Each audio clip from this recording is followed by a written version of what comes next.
Perang Dunia Ketiga versus perpanjangan 3 tahun atau periode ketiga. Intinya semuanya ada tiganya deh. Apapun modelnya ternyata semuanya perang. Yang pertama, perang militer. Yang kedua, perang ego nikmat yang berkuasa. Ingin diperpanjang dengan cara tidak demokratis. Pertama, senjatanya bedil. Yang kedua, senjatanya dengan membentuk opini melalui beberapa pemimpin partai plus pakai media dan buzzer. Partai-partai yang menyadari bahwa dari survei ternyata kepopuleran mereka turun pada panik. Daripada ada pemilu, lebih baik tambah 3 tahun lagi karena itu biayanya murah. Juga pejabat yang banyak melakukan penumpukan kekayaan dengan jabatan dan kebijakan pengen nambah lagi 3 tahun biar bisa tambah banyak menumpuk cuannya, biar bisa tambah banyak menumpuk hartanya yang bisa dibawa ke akhirat buat nyogok malaikat, juga biar cukup waktu untuk menghilangkan jejak penumpukan kekayaan pribadi dan kelompoknya tersebut. Partai besar, 2 yang utama hasil surveinya ternyata tidak turun. Keduanya nggak setuju diperpanjang. Orang mereka bisa berpeluang ambil jabatan tertinggi tersebut, ngapain setuju nambah 3 tahun apalagi 3 periode? Amit-amit jangan sampai begitu terjadi. Begitu kata mereka. Di sisi istana yang penuh dengan puja-puji kepada pejabatnya yang semua informasi harus bagus, merasa tidak ada lawan yang pantas memimpin Indonesia selain orang yang sederhana dan baik. Maka orang di sekelilingnya menambah hembusan puja-puji kepada pemimpin tertinggi. Kenapa nggak 3 periode sekalian? Kalau perlu tambah 3 tahun baru tambah 3 periode. Ini keren toh. 80% suara partai besar di tangan kita. Itulah libido orang di sekeliling yang saat ini menjabat dengan enaknya karena bisa bermain semaunya. Ingin sang pemimpin tertinggi berkuasa terus dan apapun diusahakan. Enak mereka saat ini yang sedang menjabat karena bisa memainkan dalam tanda petik kebijakan-kebijakannya karena sang terpilih, sang tertinggi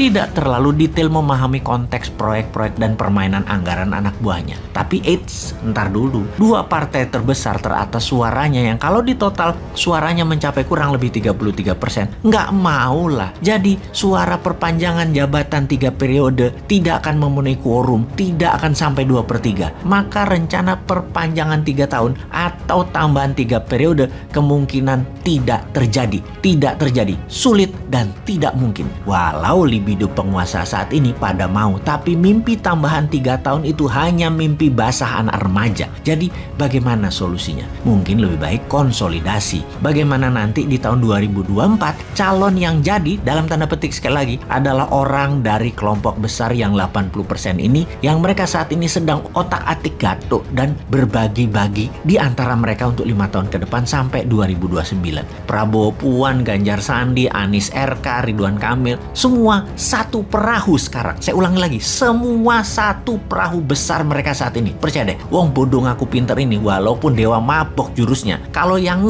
akan benang merah tarikan analisanya, pasti pada setuju maksudnya Bosman ini. Ada banyak benernya dan sering tepat kejadiannya. Balik ke para calon. Kemudian calon-calon itu terus dipasangkan bolak-balik 6 nama itu. Bisa Anies, Puan, Prabowo, Ganjar, macem-macem diutak-atik aja pokoknya. Kompromi-kompromi terus dilakukan. Lobby-lobby, gua dapat apa, gua ngerjain apa, terus diutak-atik. Kalau kita bertanya, mana ada yang mikir misalnya bagaimana minyak goreng murah dan tersedia untuk rakyat di seluruh Indonesia segera, bagaimana menghindari kenaikan harga dan inflasi akibat perang berkepanjangan dan dunia jadi perang dunia, bagaimana KKB Papua selesai, bagaimana melihat KKB ini, adakah intelijen asing bermain karena Barat merasa diambil haknya karena semua proyek mineral diambil ke Tiongkok misalnya begitu. Nggak ada yang analisa begitu, nggak ada yang mikirin misalnya lagi bagaimana kalau Rusia menang perang dan konsolidasi kekuatan Rusia baru dengan Tiongkok tersebut dan akan menyerang Amerika. Dunia kemudian akan mempunyai 3 aksis, G3, Rusia, Tiongkok, Amerika. Dan bagaimana Indonesia bisa berenang di antara ketiganya tanpa dimakan hidup-hidup dan menjadi pemersatu ketiganya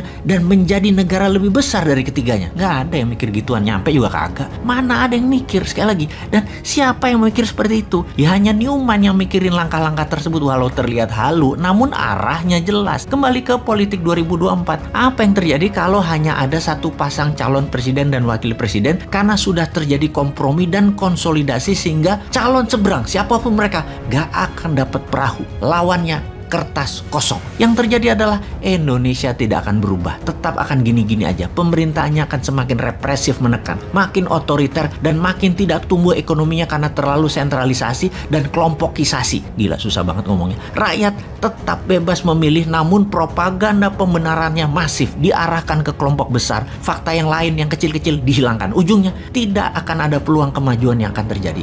Kok jadi pesimis amat, seakan kalau mereka yang sudah 7 tahun ini menjabat akan membuat Indonesia hartanya hilang. Belum tentu. Buktinya, walaupun semua harga-harga naik, minyak goreng negara penghasil sawit terbesar di dunia hilang dari peredaran, tingkat kepuasan penduduk di atas 70%. Hebat nggak tuh? Mungkin kalau minyak goreng ada, murah, BBM murah, listrik gratis, tingkat kepuasannya 120%, sampai negara tetangga pun puas. Karena kepuasan 70% itu, banyak yang bilang info dari bosman banyak hoaks, komen-komennya orang mutu, dan cuman ketakutan dari wong bodoh ngaku pinter berasumsi saja. Jadi lanjut deh kalian menjabat, gua mantau perang dunia ketiga aja deh. Mudah-mudahan Putin selon, hajar tembak-tembakin roket ke negara-negara NATO lainnya di perbatasan seberang Ukraina. Pasti ambiar dunia, dan old mind pasti bingung karena perang dunia ketiga terjadi.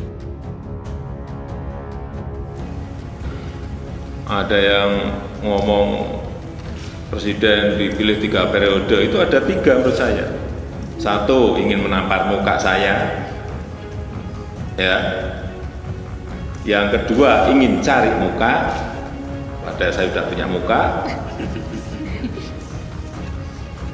Yang ketiga, ingin menjerumuskan. Hurrah!